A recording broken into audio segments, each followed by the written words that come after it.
प्रीति, चिंटू के का भइल? अरे भाभी, आखिर का भइल चिंटू के? कुछ ना। शीशा होके या दिल अमृता जी, जब टूटेला ना तो टूट के बिखर जाला।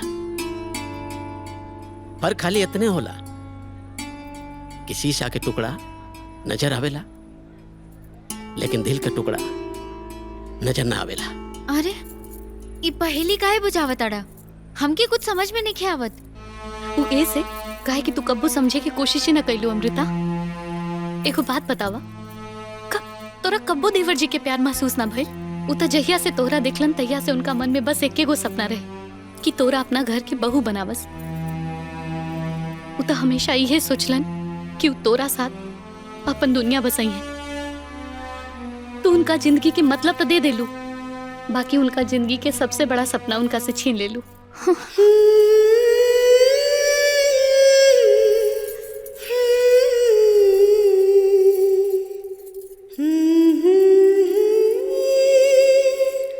चिंटू, ये हम का देख रहल बानी? अब कुछ ना। अरे त खुशी क्या सो तनी तेजी से छलक गई। सच सच बतावा, तू कबो बतौला काहे ना कि तू हमरा से प्यार करेला? बतावे के कबो जरूरत महसूस ना भइल, काहे कि जब भाव कमजोर पड़ेला तब शब्द की जरूरत पड़ेला, बाकी जब भाव मजबूत होला तो बोलना के कोनो जरूरत ना पड़ेला। तो हमके लागल कि तू हमरा भाव के समझ जेबू। हे भगवान, लोग ठीक ही कहेला कि निहरा की बारात आवे में हमेशा देर होला। कितना कितना बेवकूफ बानी हम। अगर तोरा के पता रही तो कहा तू हमरा से शादी कर तू? आपका पूछा था? काहे के बिना जाने हमरा चैन ना मिली। जान के भी का मिली। सच तो ये बाकी हम खुद नहीं की जानत। पहले कब सोचले न रही, अब सोचब तो पाप लागी। बहुत देर हो गई बा चिंटू, हमने के दोस्ती के संबंध यहीं तक रहे। अब आपन आपन नया सफर तय करे के बा।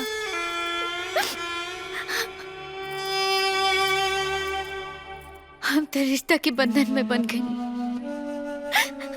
बाकी तू तो आजाद बन। आपन फ्यूचर पे ध्यान दिया।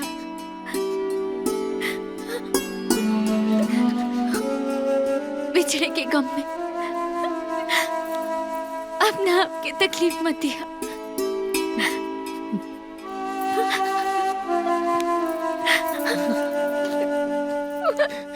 वरना हम तबाह हो जाए।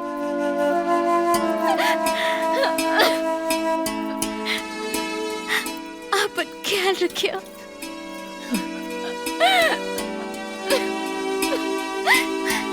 बाय।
दिल्ली के स्टेज शो के साटा बुक बा, याद बनू?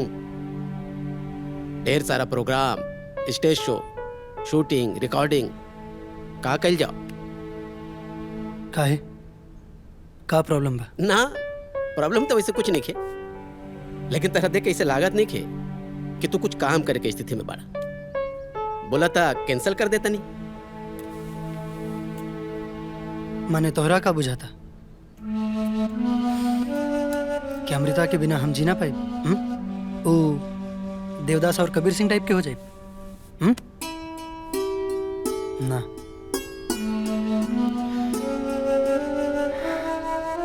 अमृता के बिछड़ला की तकलीफ बा हमरा, बाकी कोनो दुख नहीं के। दर्द इस बात का नहीं कि वो मिल नहीं पाएंगे, फिक्र तो सिर्फ इस बात की है कि हम उन्हें भूल नहीं पाएंगे। वो हमारा किस्मत में ना रहली, कोनो बात ना, लेकिन हमार साथ छोड़े से पहले वो संगीत के हमार साथ दे देले, हमके नया आवाज, नया जीवन देले बाड़ी हूँ। और अभी जीवन के बड़ा शिद्दत से जिए के बा, ज्यादा से ज्यादा प्रोग्राम, एल्बम और फिल्म के पकड़ा। अब संगीत ही हमारा जीवन साथी बनी।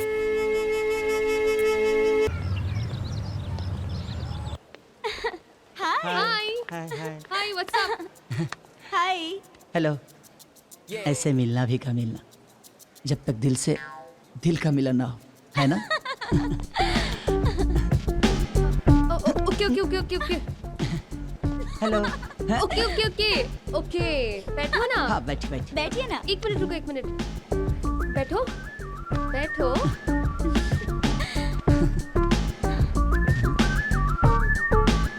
हाय। Hello hello hi hello coffee. Hello. Hi hi बाद में, अभी कॉफी पीते हैं। लीजिए ना। आप लीजिए ना। अरे पहले आप लीजिए ना। अरे थैंक यू। आप लीजिए। हाँ हाँ थैंक यू। आप लीजिए। आप लीजिए ना। अरे प्लीज आप लीजिए ना। Thank you.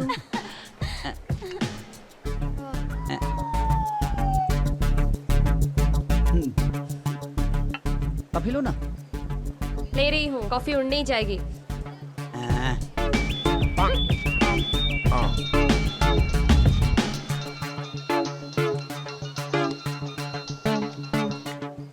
हेलो।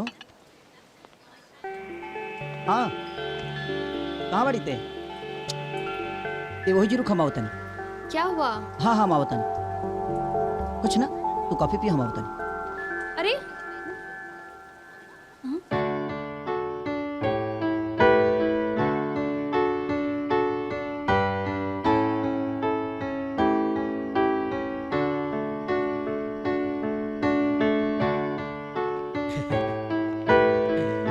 पूजा, ए पूजा, देखा तो से मिले खातिर के आइल बा। Hi hello.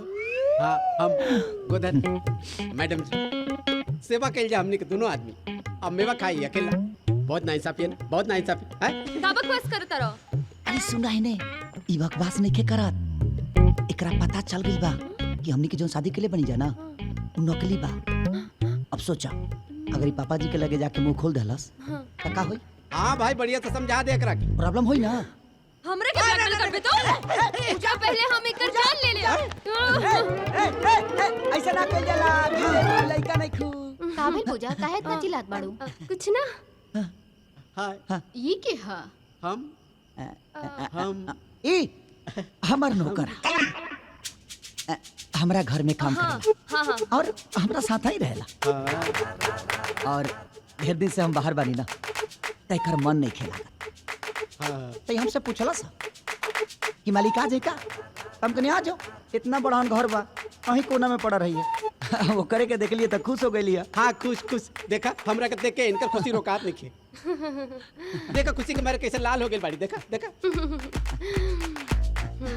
ये तो कितना अच्छा बात है। हाँ ना। अच्छा तो तू जा। हाँ हाँ हाँ ठीक बा। अरे चल गई। इकरा के हम मार दे। सुन सुन सुन, इकरा के मार के जेल गेले से अच्छा बा जाना मुंह से ब्लैकमेल करता ना, वही मुंह पर पैसा मारा अपने आप एकर मुंह बंद हो जाई। पर का है? और तो फिर वह सवाल पर काहे कुछ ना ये पूछा केता ना। हाँ कितना? अरे वैसे भी हम कहाँ जाता नहीं, हाँ? हमरा कहते हैं रह के बा हैं? अरे मिल बैठ के डिसाइड कर लिया जाए। तो इहवे रही। हाँ, हाँ ये रही। ये कहवा रहता भाई? अरे चाचा जी, ना पापा जी। पापा जी। हो गई। अब ई क्या? जी ये हमार नौकर अच्छा हमरे साथे रहेला। अच्छा हाँ वेरी चाचा जी, हम गुड इनकरे नौकर हैं। Very good. अरे भाई त इहवा ना रही तो कहाँ रही? पापा जी। बहुत ज्यादा होता। अच्छा जी। गोधान तू किचन में जा और सविता के मदद करा, आज बैगन बनावा। थैंक यू मालिक जी। हाँ। थैंक यू मालिक जी, थैंक यू। पापा जी बहुत संस्कारिक लेकर हमरे खानी। पापा जी। दामाद जी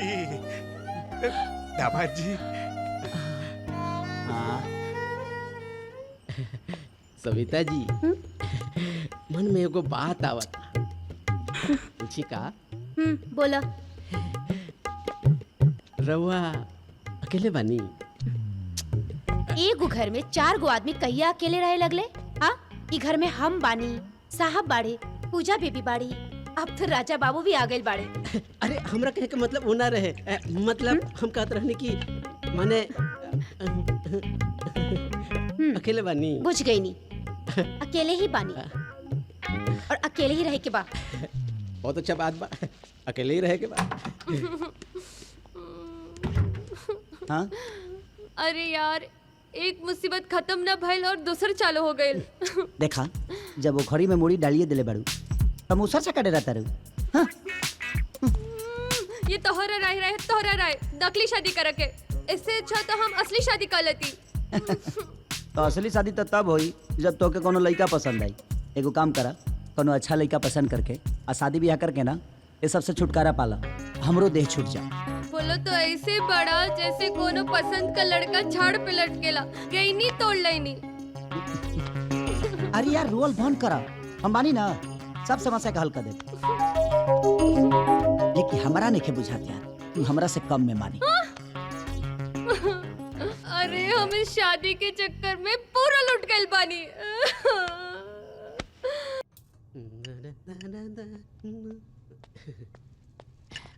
साहब बस बेटा एक ठो हो हो गई। गए जा। ले।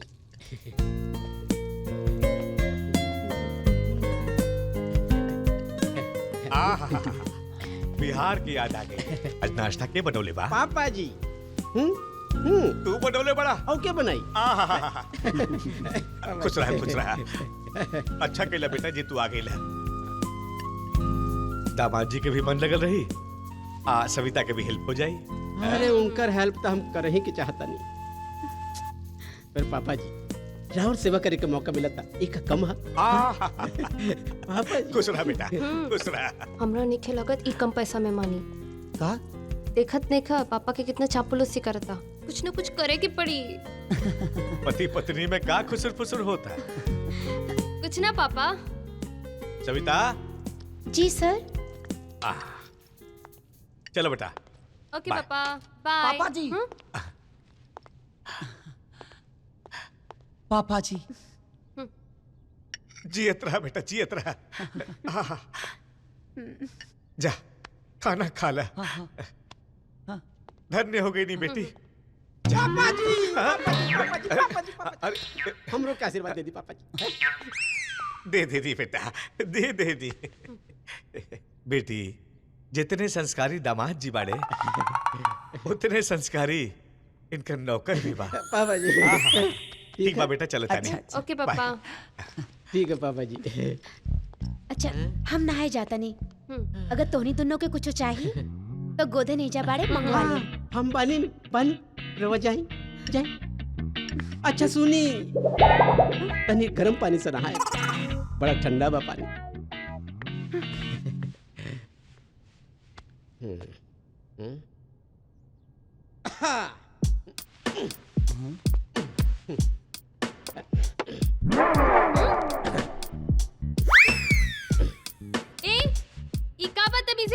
बदतमीजी, ये है हमारा असली पहचान है।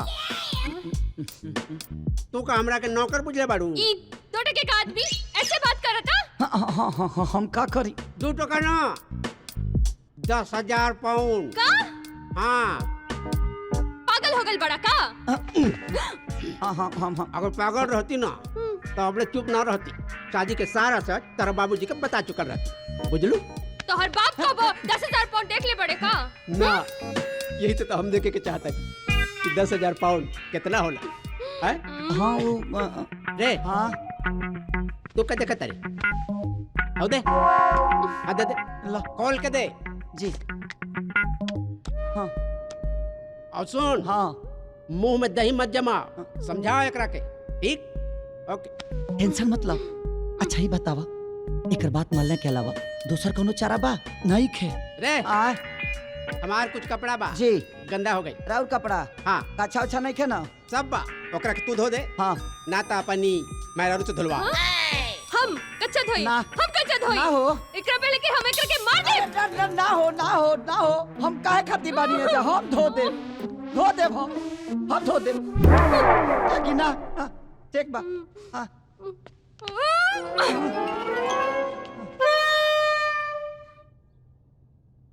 भाई हाँ तोरा चक्कर में वो हमार जान ना ले ले यार। कुछ नहीं यार, ते चिंता मत कर। अरे यार पैसा इठे खातिर तू हमरा के यहाँ बुलवला, हमरा तो कुछ मिले वाला भी ना। हमरा तो ये नहीं के बुझात कि तू आखिर काहे इतना पगलाई रहता रे पैसा खातिर। चला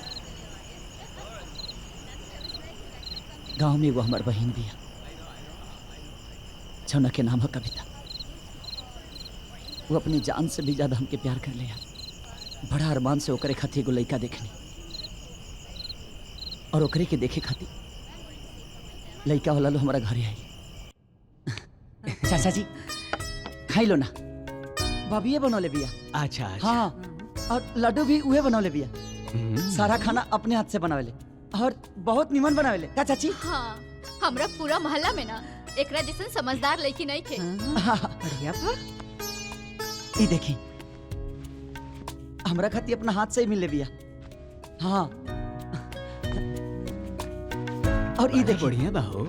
सब कुछ अपना हाथ से ही करेले। सिलाई, बिनाई, पेंटिंग सब कुछ करेले अपना हाथ से। बाबू, इतना बढ़िया लड़की हमरा बेटा के मिल जाई तो ऐसे बढ़ के हमके और का चाहिए? हाँ, सब कुछ अपना हाथ से करेले। का चाची? हाँ हाँ, सच कहता बेटा एकदम ई कुल तो सच। बढ़िया बा। अब तू एगो काम कर, तनी लड़की के बुलावा, हमनी के देखी। जी जी, आओ तानी। हाँ, लेके आवा। बहुत रहनदार लड़की बिया। राजा के माई बाबूजी के गुजरला के बाद राजा ओकरा के माई बाप के कमी ना महसूस होके दिलस। दोनों भाई बहन आपस में बहुत प्यार करेले।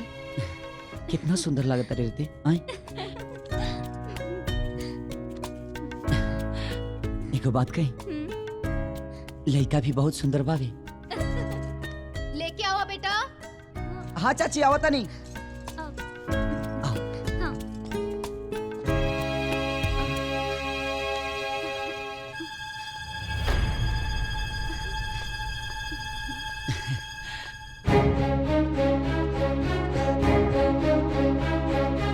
अरे ये तो अपंग बिया। प्रणाम। काबिल चाचा जी, बैठी लो ना। अरे बैठी का खाक, तोहार बहिन अपंग बिया, ई बात तो तू हमरा पहले ना बतौलो। अरे चाचा जी, पैर के कोनो ज्यादा प्रॉब्लम नहीं है, वही पैर से ही सारा काम करेले। जानबूझ के ईटा से कोई अपन सर थोड़ी पड़ी। अपंग बहन खातिर अपंग लड़का ढूंढा ना। अरे अरे अब गपे करबू कि चलबो करबू? चलो ए चला। चल। चाचा जी ना, ऐसे मत करी चाचा जी। हमारा बहन के जिंदगी बर्बाद हो जाए। रवा घर के मंदिर की तरह साफ रखी चाचा जी, और रवा सबके बहुत सेवा कर। हाँ, वही पैर से पूरा घर के काम करेले। समझाओ ना चाची। हाँ हाँ, राजा एकदम सही कहा था। चली जी। चाचा जी,